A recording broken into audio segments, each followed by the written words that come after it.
Welcome to What's Left, a weekly political discussion challenging the mainstream left. I'm Eduardo Barca with co-host, teacher and socialist Andy Lipson, and community organizing socialist Kenny Cepeda. We are online at what-s-left.webnode.com. A little housekeeping here. Please subscribe, rate, review, and share your favorite episode wherever you found this episode. Oh, and turn on your notification to receive our episodes, to be alerted about our episodes. Thank you. Today, we will be discussing the recent restrictions that California has to go under our governor, Gavin Newsom's order. It started, I think, if you both can help me here, over the weekends, right? Well, technically Monday morning, because it affected our work. That's what we know. They had a press conference on Friday, and they said by basically Sunday night, because the curfew started at 10 p.m. Because we had a curfew before the stay-at-home orders were given in the Bay Area first, because the San Francisco Bay Area counties kind of beat the state. I don't even know if the state has made a mandate yet. Shut down. State? California state, yes. Okay. That's my understanding, yeah. Yeah. Weekend. So this is due to the rise in cases and the limited capacity of ICU facilities for people since the Thanksgiving week, and so I hope that we'll have a lively discussion about this. From what I understand is that restaurants will now have to have to do takeout, as we were doing in March. Most of the restrictions are to be like what they were in March. Right. Unfortunately, museums are now closed. And I know that because I received a message, and it's really sad. So they took a hit. So now they're closed, as well as if there is any indoor activity that has to be done. It used to be at 25% capacity. Now it's at 20%. What else? I'm blanking out. Anyone else? I mean, there's been, again, closing of a number of businesses that might have been open before. Salons. Again, a number of the smaller businesses are going to find themselves closed. Bars or certain size restaurants, maybe like you said, all they could do is take out. Churches, only outdoor services. A pretty big restriction on people gathering. Like, you can only kind of be with your people you live with outside generally, and there's big restrictions on people meeting anyone else who isn't in your house right now. That's right. Yeah. And so those are some of the ones that I know about it. Again, it's to me, it's very restrictive, and very much like it's a lockdown. I don't know, Kenny, do you know anything? That's it for the details of that. But I also think we should talk about what's the bar that made this take place. And how are the colors, decided? What is that? How is that determined? Yeah, well, I looked into that, and the thing that I saw, first of all, there's two things. There's the ICU capacity, right, across the Bay Area, across California. If the ICU capacity was less than 15%, right, so you were 85% filled and only 15% left. If it got below that, then okay, that would trigger a kind of a lockdown situation. And of course, it's not that way all across California. The San Joaquin Valley has an ICU, like 4% ICU availability, but the Bay Area has a 21% ICU availability. So that's one thing to know. So and Northern California has a much higher ICU availability, maybe almost 30%. But again, the lockdown still includes the Bay Area. I don't know about Northern California. And the other thing is what gets the purple rate is like if you have more than 8% positive tests for all the people being tested over a week period. And they said if there's more than 7 daily new cases per 100,000 people, then that's considered. Then they're calling COVID widespread under those conditions. So it's an ICU trigger and a level at which COVID is around. More than 8% positive tests for all people being tested in any county, or 7 per 100,000 new cases per week on average. Which again, to me, this is, I should just mention, in the midst of the California has tallied more than 1.3 million cases. That the state broke its record on Friday, with more than 25,000 cases in a single day. Correct. Yeah, I mean, it's there's a lot of people in California, and yeah, we also know about the fatality. 6 million. Right, the fatality rate of this thing is very. I mean, it's very low. Like, it's like, again, if you're older, if you're above 70, it can get very grim, or it can be harder. It can be up to 4%, 5% for fatality rate. But if you're lower than 70, the chances of you surviving are very high, particularly if you're healthy. So they're locking that down under these. I just wanted to say that these are the circumstances under which they're doing the lockdown. Yeah. And again, me just questioning, there's also, at least in my experience, reason to question those numbers, because, like, for example, one of my friends who had COVID early on was tested, and then they couldn't find her in the system. So she had to tell them she had COVID. And then she got tested in 2 different sites. And so I don't know how these things are accounted for, but, obviously, like, the data can be corrupted in different ways. And just going back to that, 7 per 100,000, that's basically one family, right, getting COVID a week. If a family of 7 gets COVID, then we're in purple, according for that, right? From what you said. That's correct. And we're not talking about deaths here. We're talking about getting COVID. I mean, the other thing to know is, like, they've known that the hospitals are going to start to be filled up a little bit more. This happens almost every season here almost across the country due to the fact that it's flu season. In fact, in 2018, California hospitals got hit very hard. They had to build field hospitals for all the flu cases that came in just 2 years ago. So, to me, like, first question I have to ask is, they knew this was coming. They knew that ICU beds might get lower just by the fact that it's flu season and people are going to have issues. So wouldn't you, in order to avoid a lockdown, wouldn't you actually like a month ago or 2 months ago, wouldn't you start to build capacity for ICU and prepare for this moment? It's just, again, I do think there's a reason for this lockdown, but I don't think the reasons we're being given are it. Like, I think those are literally, they're creating a situation so that they can do a lockdown. That's my feeling. I mean, and also, I mean, this might be a little more just like, what do you call, like, gossip, or, but prior to the lockdown, Newsom and London Breed, the mayor of San Francisco, were caught in a scandal because they were having dinner at a fancy-ass restaurant celebrating birthdays. These are people who know the information, right? Like, they know how bad situations are, but they were caught having fancy-ass dinners, in a Michelin-starred restaurant with people outside their bubbles, celebrating a birthday with a socialite in the city, the people that bankroll their campaigns, just to give you, a sense maybe of, what's in their mind, like, if they're so anxious about this thing, and they have more access to information than we do, supposedly. Yeah. Yeah, I was reading and hearing as well.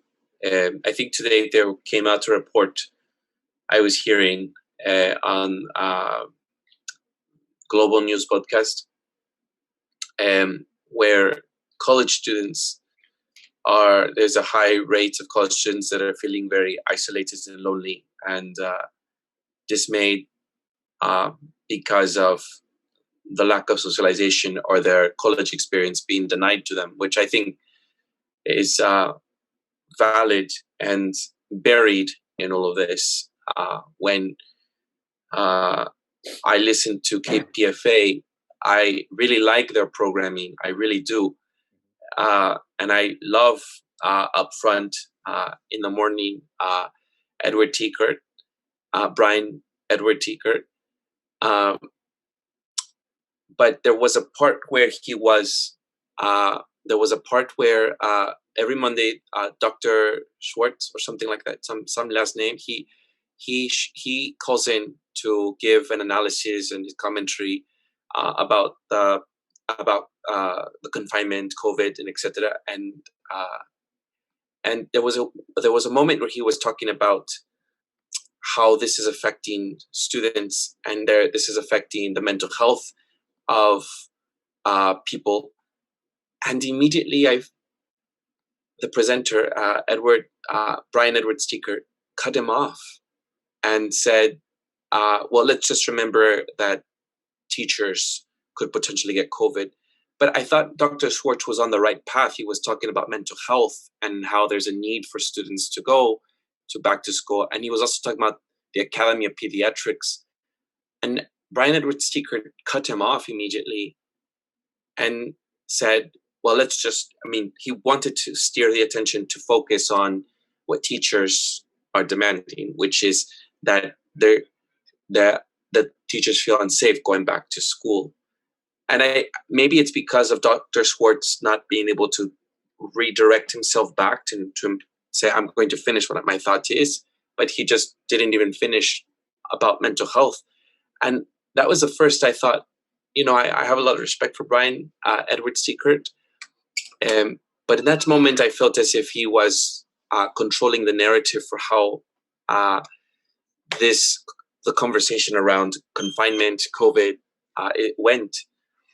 And now looking back, because I listen religiously, I haven't really heard anything opposing or any pro or for reopening of the schools in the programming up front.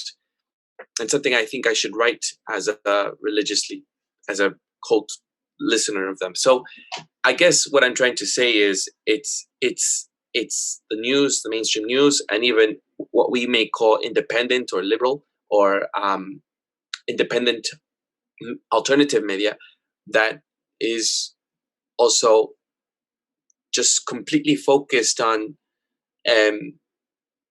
cases, rising numbers. And even there's now on Facebook where they're talking about the vaccines, there are posts where they say, will you take the vaccine? It's sort of this new post that I don't know if you both have been seen. And I don't want to put yes or no. I don't want to put it, but it's almost encouraging everyone. And now Facebook will come as well to discredit or take down posts that are anti-vaccine. And there's a lot of criticism on vaccine hesitancy. It seems the label is being used to categorize a group of people that are now uneducated, misguided, they don't know. And I didn't see that level of dismissal, or at least from my conversations with people who lived in the 60s when they were anti-vaxxers, hippies, liberals, were sort of encouraged and to discuss that the government is not to be trusted and that vaccines are to be weary of. I mean, they weren't complete anti-vaxxers, but they certainly were very weary of them. And people didn't dismiss that. It was a very left-leaning position. And now it seems everyone has just on the left, which is supposed to be critical of government, which is supposed to be one of the most respected, in San Francisco, you control the government. They bow down to us, and we fight against it. Against the man, right? Or Big Brother, and yes to Edward Snowden, and yes to Julian Assange, and all this anti-racist rhetoric and fight. But we should just trust completely what the government says when it comes to vaccines. and I was going to Rainbow. I'm sorry, I'm going on this track, but it's the last thing I was going to Rainbow, and what was it, yesterday? And I was doing my shopping, and the cashier spoke to me, and we were talking, and I said to her, I was talking about working from home and everything, and she said, well, hopefully with the vaccine we'll be able to do things differently. And I just didn't say anything. But the cashier next to this, the cashier I was talking to, she said, and she looked over and she said, I hope that you read the side effects of those vaccines at the CDC. I never thought someone would say that. And I thought, what are you for or against? And she was afraid to say if she's for or against, even at a place like Rainbow, which is a very hippy-dippy liberal place. And she just said, I'm just saying you should read the side effects. And I quickly said, I have hesitations around the vaccine. And she felt safe enough to say, yes, I have strong hesitations. And there was this moment where we could share hesitation, sympathy. It's hard to live in an era where you are being told to do, the mass. Everyone wants to do this, and if we are to, I said this last, I think, if we respect the scientists, I think we need a growing number of scientists to peer review the stuff that's coming out. And there isn't right now, like we have a consensus. This is my opinion, that I think that just like we have for climate change, an IPCC, I think IPCC, what is it? IPCC. Yes, IPCC. Yeah. We should also have a consensus, which I imagine it'll get political, but not even that. We don't even have that. So that's what I take of this. And I know sometimes, I'm not joking, actually. I do love going to the museums, but I know you two smile or laugh about it. But the arts or nature or hikes or things, places, these are, some of the things that make up our humanity. We need to have spaces where we can congregate, where we can be together and socialize. And the arts provides a venue for that. And I do think that closing down museums, as much as we can discuss and debate about where, like how elitist or institutionally, that's not really, doesn't allow the accessibility, which I know it's trying, and they're free here in San Francisco and over the weekends for families, and theaters, right? So even and theaters and places to. I think these places are quite large enough. I mean, sometimes I criticize the museums for not being able to put up more art, because they have very large walls for one piece of art sometimes. But anyhow, these are very large places. You can have, I was just there 2 weeks ago, you can have a lot of people there and be socially distant if we wanted to. But everything's being closed down, and I imagine this will affect the psyche of a lot of people. That was a long rant. Not Walmart, Best Buy, or Target. Right. Yep. And these small businesses. And then I was looking at a YouTube video where a woman whose small business, I think in Los Angeles, she had tried to comply with the outdoor dining. So she had invested into this outdoor dining space, taking part of the sidewalk, building whatever infrastructure, the structure that she needed for her outdoor dining space. And then finally, when she was done, they shut down dining at the restaurants. And so she was really frustrated and crying. I think I will share it. And she was just upset. And she said, now when I finally invested all of this money into trying to comply for restaurants to have outdoor dining, my business is shutting. So we can't be demanding restaurants to be shutting down businesses. It was not just that, but there was a movie studio that was shooting a thing that had tons of tents, and they were allowed to do it because they have connections. So that was the thing that she was so upset about, is that they had shut down her business, unsafe, and then right across the street are a bunch of tents. This was a movie theater shooting a movie, and those people were allowed to do it. Yeah, and I work in a restaurant. I'm a manager at a restaurant. That's my job, my paying job, in San Francisco. And we went through all that the same thing, the thousands of dollars, probably $15,000 to get heaters, to build a parklet, to get permits, to decorate, so it's welcoming. And yes, so this happened again. While at the same time, they were selling tickets for airlines during the holidays, right? Criticizing it, but allowing people to fly, right? So the airlines were fine, and yeah, and there's this myth that everyone's losing. At least in the restaurant industry, restaurants are struggling. A lot of restaurants are, but you know who's getting bigger? And they just went live. They had their IPO today. DoorDash. DoorDash bought Caviar. Uber, they bought Grubhub, I believe. So they're cornering the market. These are tech companies making money, squeezing small businesses, squeezing workers in the restaurant industry, basically making temp workers out of everyone. I work with someone who worked in the union unionized at a hotel. She was a building rep. She's badass. She's very intelligent. She doesn't buy this bullshit. But yet she has no other option but to do DoorDash. And now that's saturated. So everyone's kind of desperate. Now everyone's my income is down to maybe 3/5 of what I made pre-COVID. And now everyone's like cutting days, trying to survive. But again, not everyone's losing. Grubhub, DoorDash, Caviar, they're getting bigger. And now there is 5 tablets in every restaurant. So that's the future of the industry.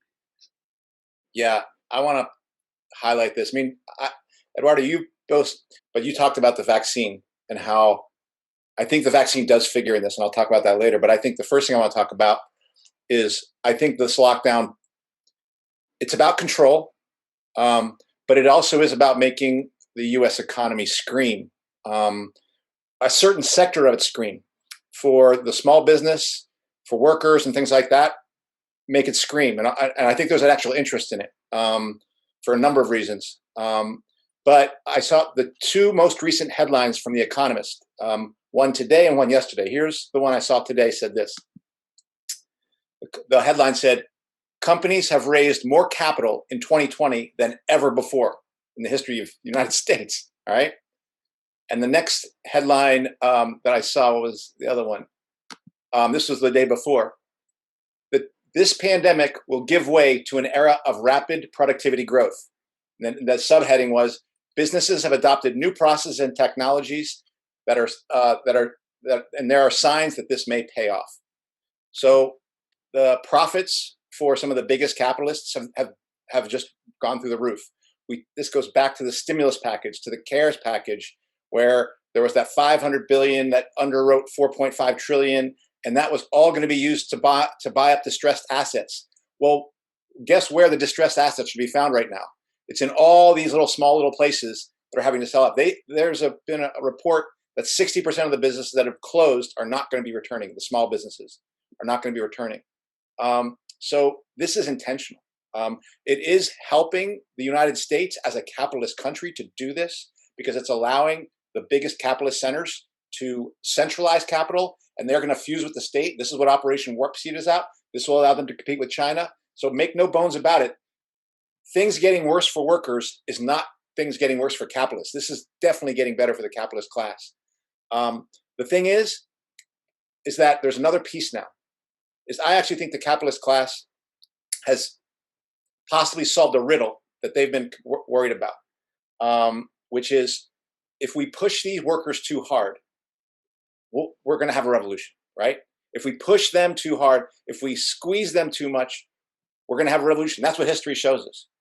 And I want to read the title of this article that I found that tells me that they have an angle on this. And I want to see if you guys maybe.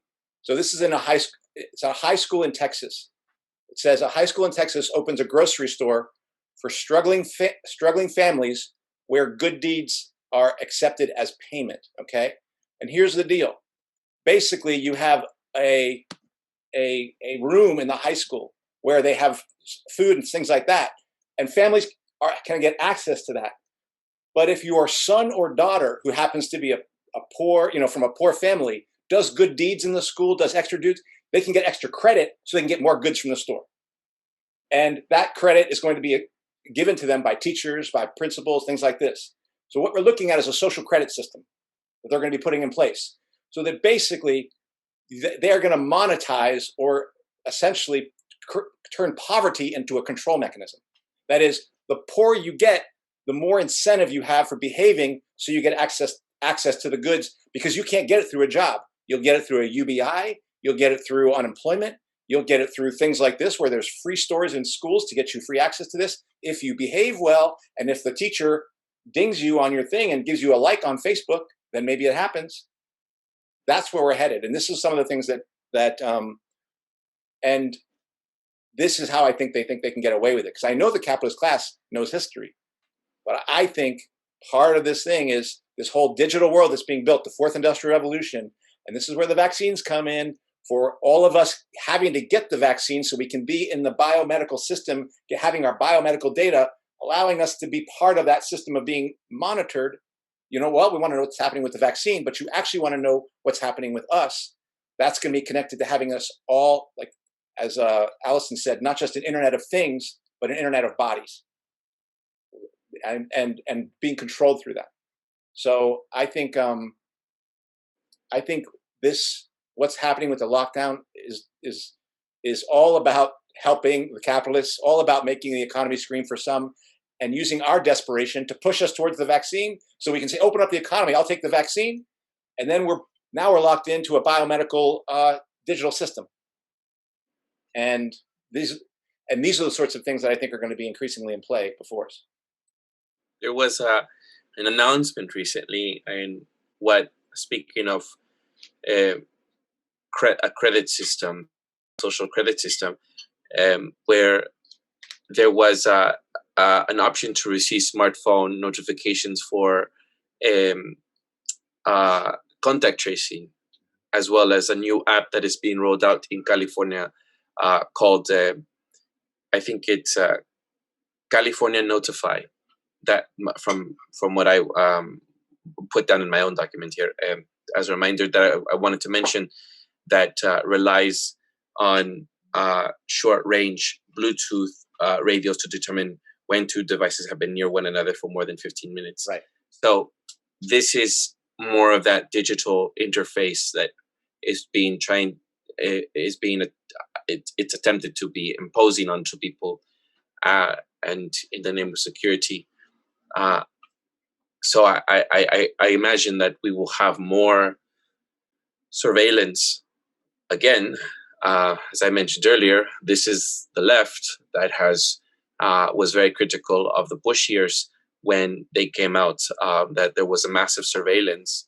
And then Edward Snowden as well was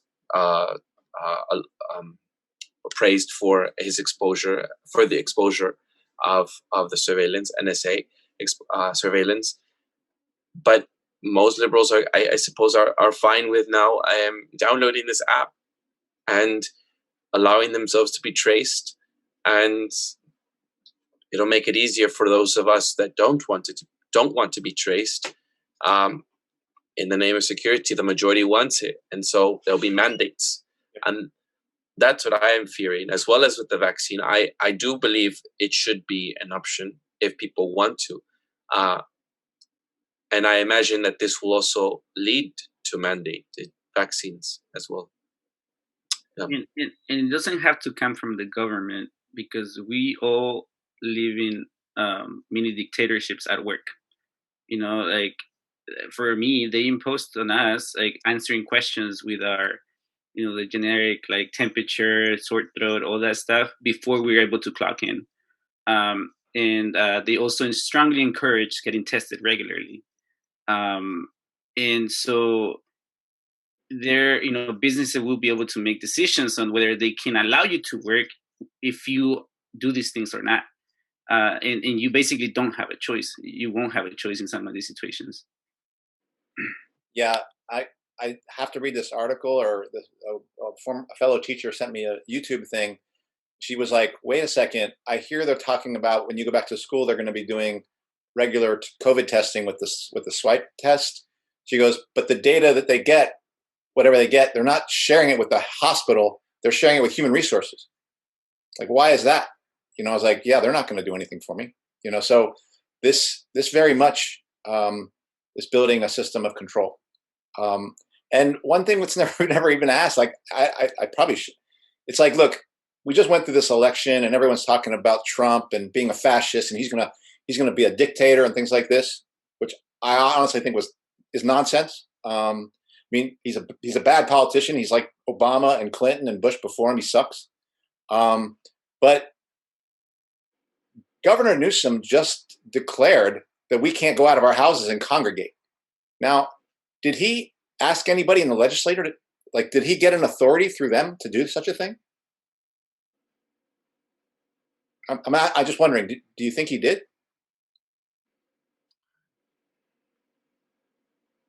He didn't. He didn't. Like, that's one of the things, like, there was no consultation with any legislative body in Sacramento for him as a monarch, essentially, to declare, I'm going to put this state in this situation. Like, now there's a reason for that. It does provide cover for the legislature to allow the governor to be a monarch, you know. But this, like, it's amazing to me that we just spent all this time worrying about a fascist in the White House, and we have one, like, literally a dictator in California here, and everyone's just kind of, oh, I guess so. I actually think, in terms of exercising dictatorial powers, Governor Newsom has done much more than Trump. I mean, Trump certainly pushed forward the National Development Act, which basically allowed the state and corporations to fuse. He was lauded by that by Bernie Sanders and the Democrats for doing that, but he did do that. I would call that moving in that direction of dictatorial powers. But Trump didn't tell me I can't leave my house. Governor Newsom did, you know? And it's, I mean, for a left that has been talking and so concerned about fascism, it certainly lost the person right under their nose who's doing this stuff. And the effects of these lockdowns for California, let's be clear. And if you look at a map, actually, there's a number of states that have now followed suit, okay, across the country.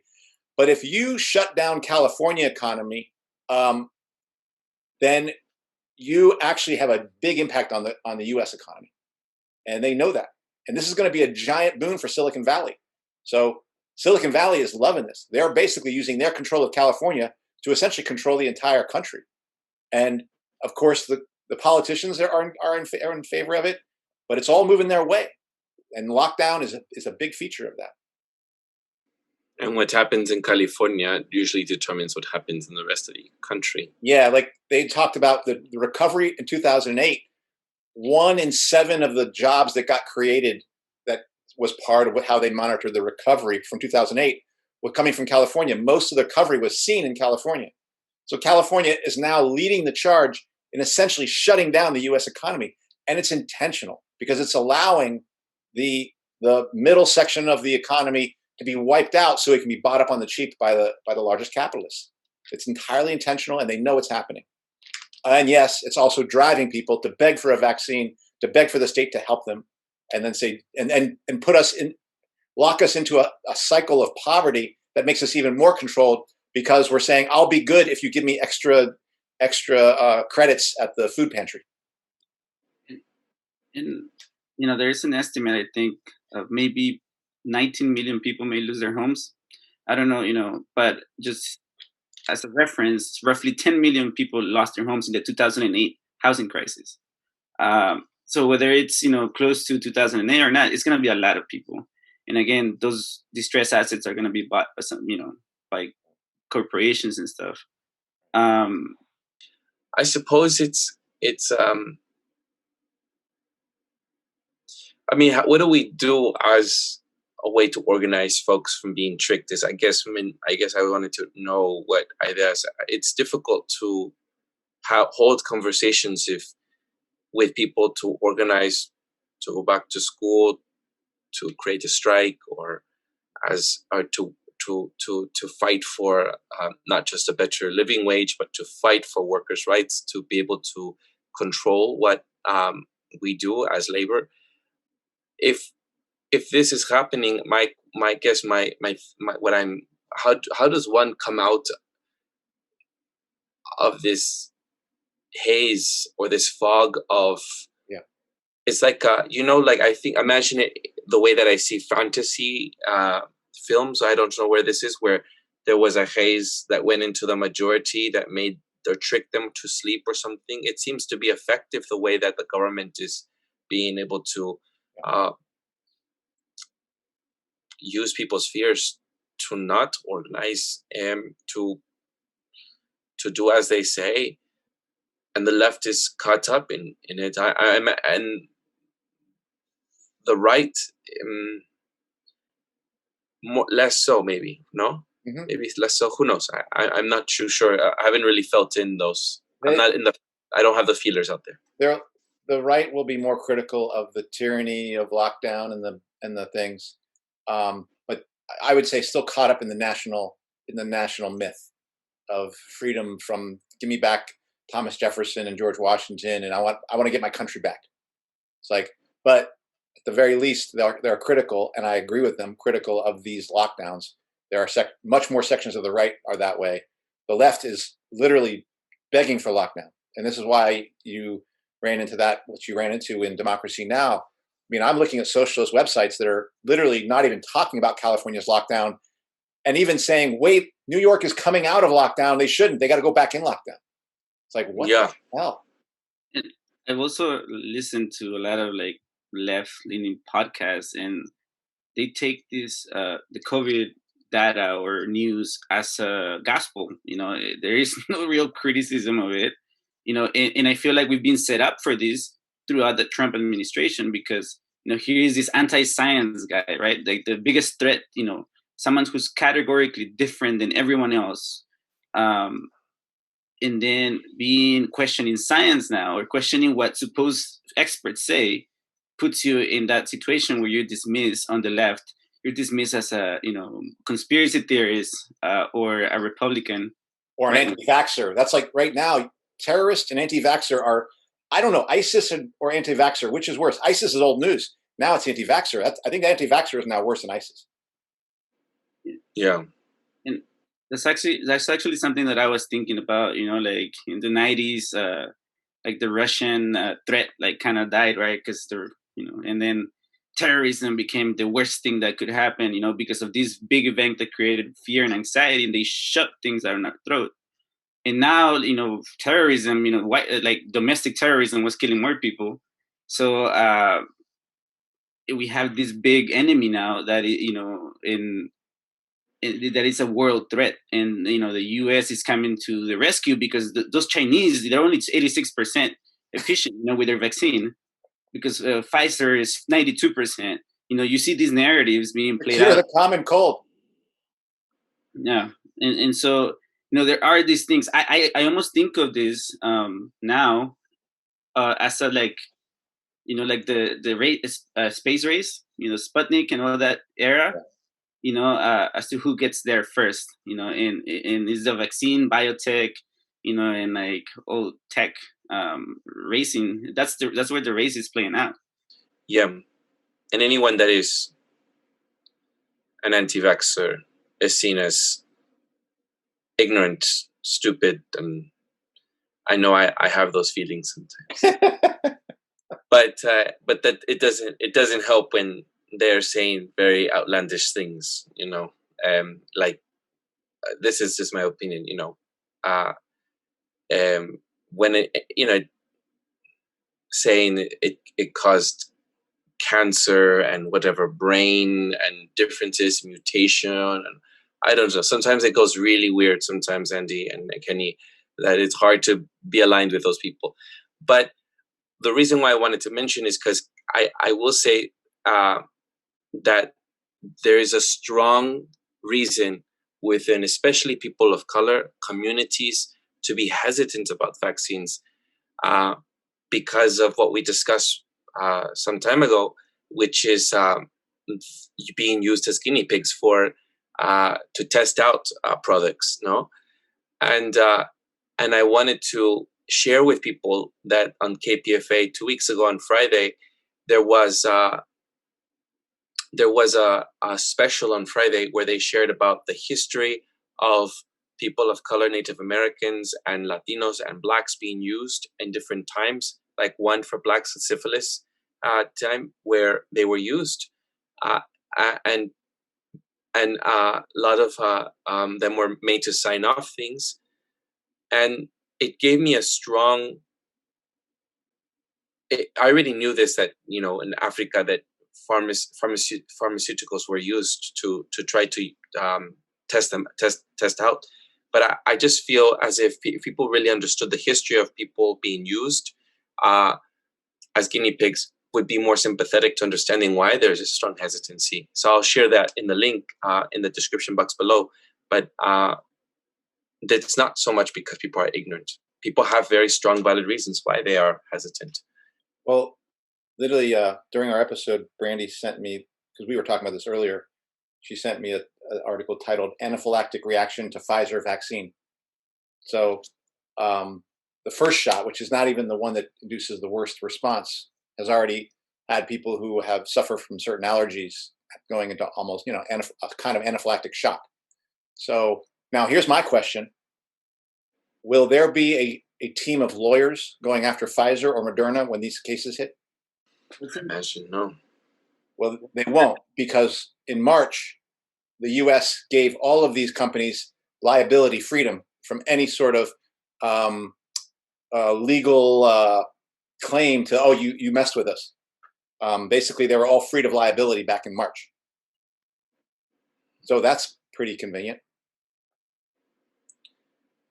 I didn't even know this piece. So in March, you're saying if there's any adverse side effects, the federal government is already saying no one can go after you. I have a friend in biotech who said that they're literally rolling out, the red carpet for this thing. I think that's very symbolic, and why would they do that? And I mean, I don't want to go too far into that because we're going back into last week's episode, which, which itself was throttled on YouTube. But I don't want to miss the fact that the lockdowns in California and the global lockdowns have had an impact that people, it's a little hard to get the information, but it's out there. Though I want to cite a few things about the impact starting from March. Now, these numbers are coming from March. From the Well-Being Trust, and this is in the United States, it is estimated that 75,000 people have died due to alcohol, drug abuse, or suicide in the United States. Okay. And the Lancet reported that the World Food Program says that world hunger will double to 265 million, or will double to 265 million more people facing acute food insecurity, and 140 million more people thrown into poverty, and 125,000 children across the globe will die from malnutrition as a result of what's happened to the economy and the lockdown. Now everyone's going to put that on COVID, but it's not. These are explicit policies done by our government, by the European government, by the Chinese government to recover. This is all about recovering from the crash that was coming, that we had talked about before when we talked about this. It was back in February, and they've been able to do it. And look what the economists are saying now. They're going to have record productivity, right? Because they've been able to reorganize the economy. And that's exactly how capitalists get out of a crisis. You've got to ramp up productivity. But who are they getting it out of? The middle class, right? The small shop owners and the working class. And guess what? Teachers think they're getting off free, and we're going to be safe in our classrooms. Guess what? We already know that California is $42 billion in the hole in the revenues it's collected. And Gavin Newsom knows that. He knows that they're starving the state, and what they're going to come back around in a year, and they're going to say, your pensions have to be cut, your wages have to be cut. We're going to have to do something because we don't have any revenue.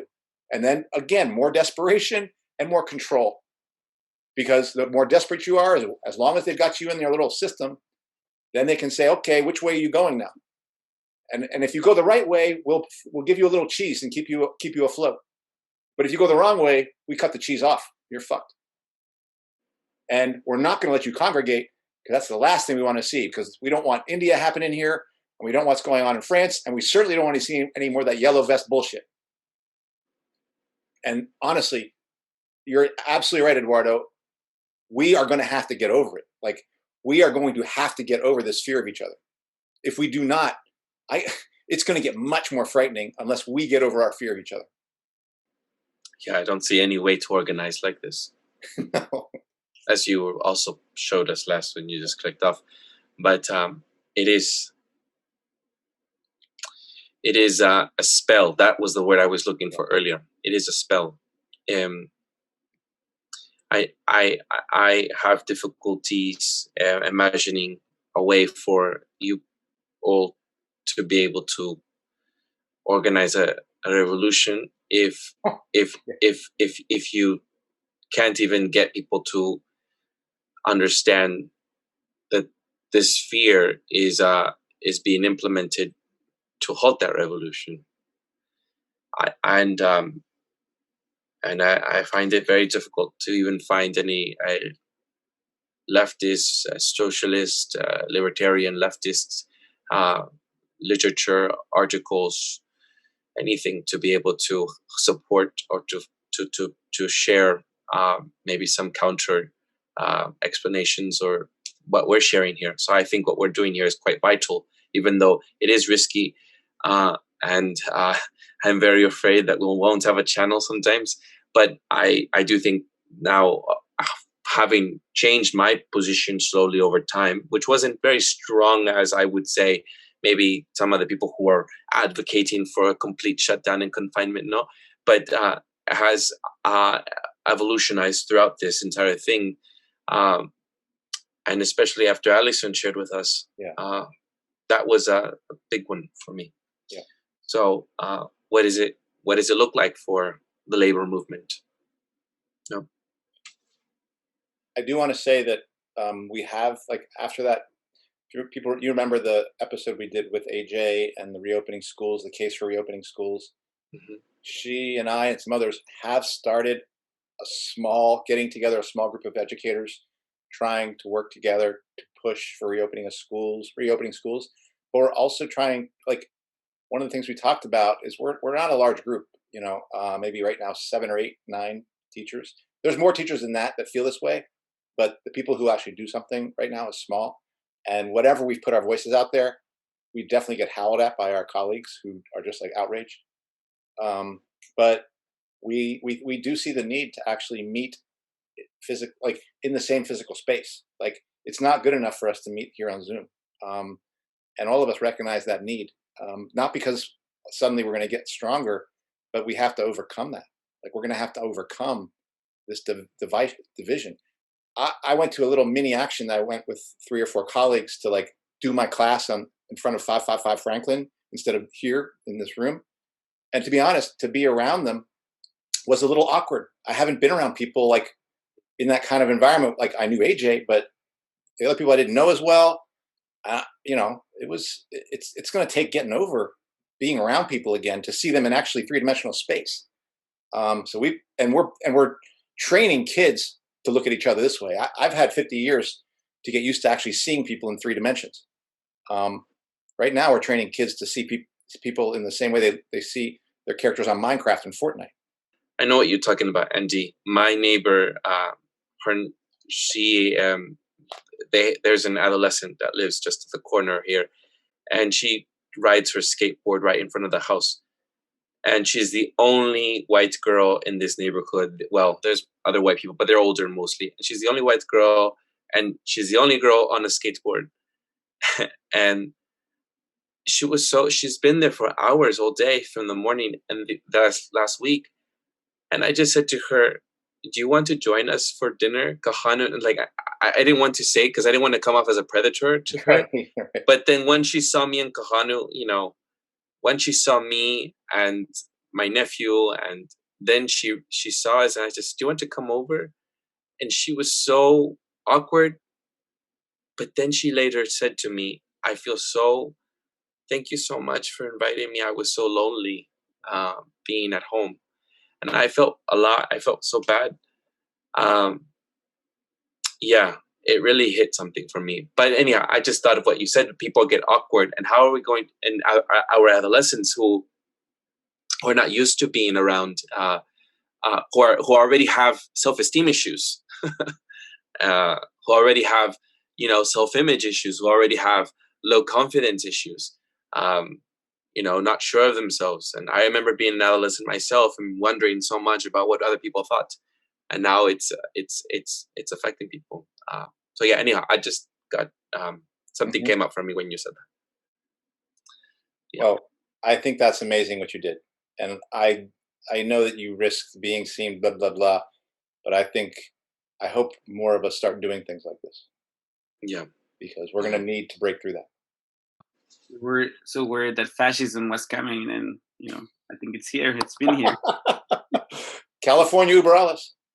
Let's hope that something hopeful next year happens.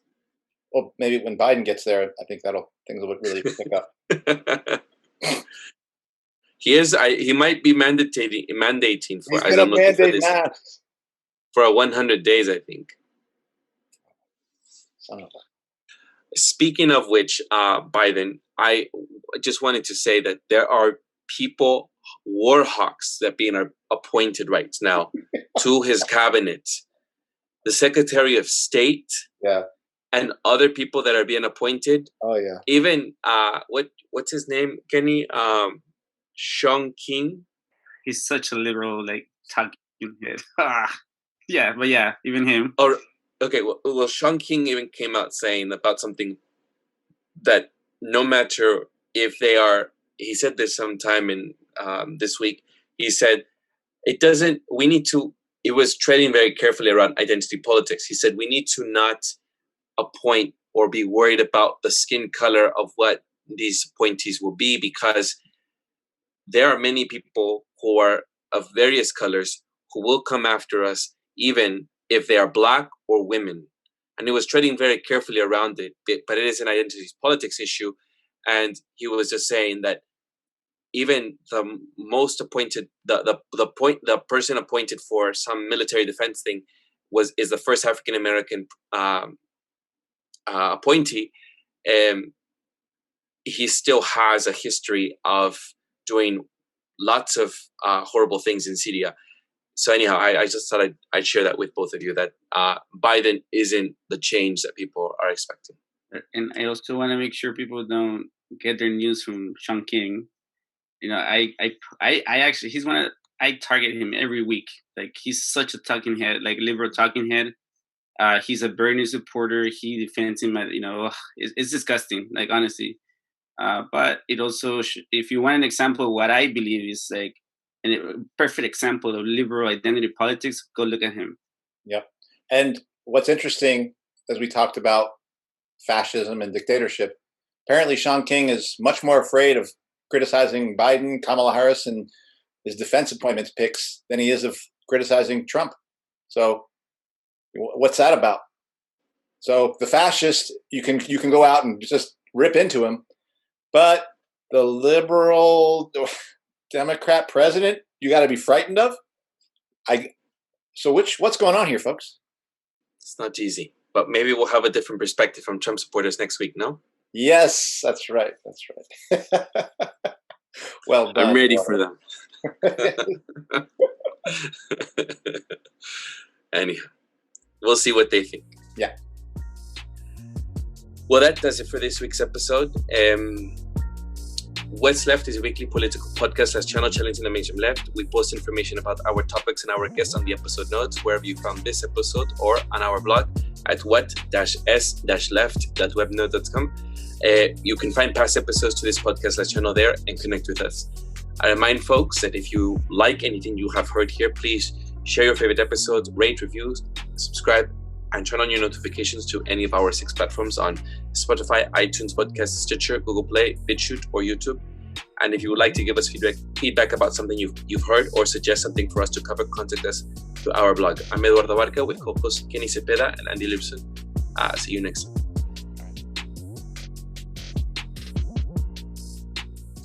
iPod doesn't hold. The thing doesn't hold anymore.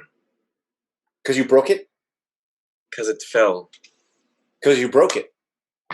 It's interesting. In English, in Spanish, you say se quebró. It broke. In English, you usually say you broke it. Actually, it's a whole thing. Like, and they even say that it affects how you remember things. You know, like language. Yeah. So in Spanish you lie, and in English we tell the truth. No. In Spanish, you just say what happened. You don't blame. You just say, "Oh, it broke." My brain. In English, you condemn people. Exactly. This is the English. English is the language of the Inquisition. I'm telling you, you're trying to make me feel bad about something. No, I mean, wasn't that the one that was already had a problem with it? Yeah.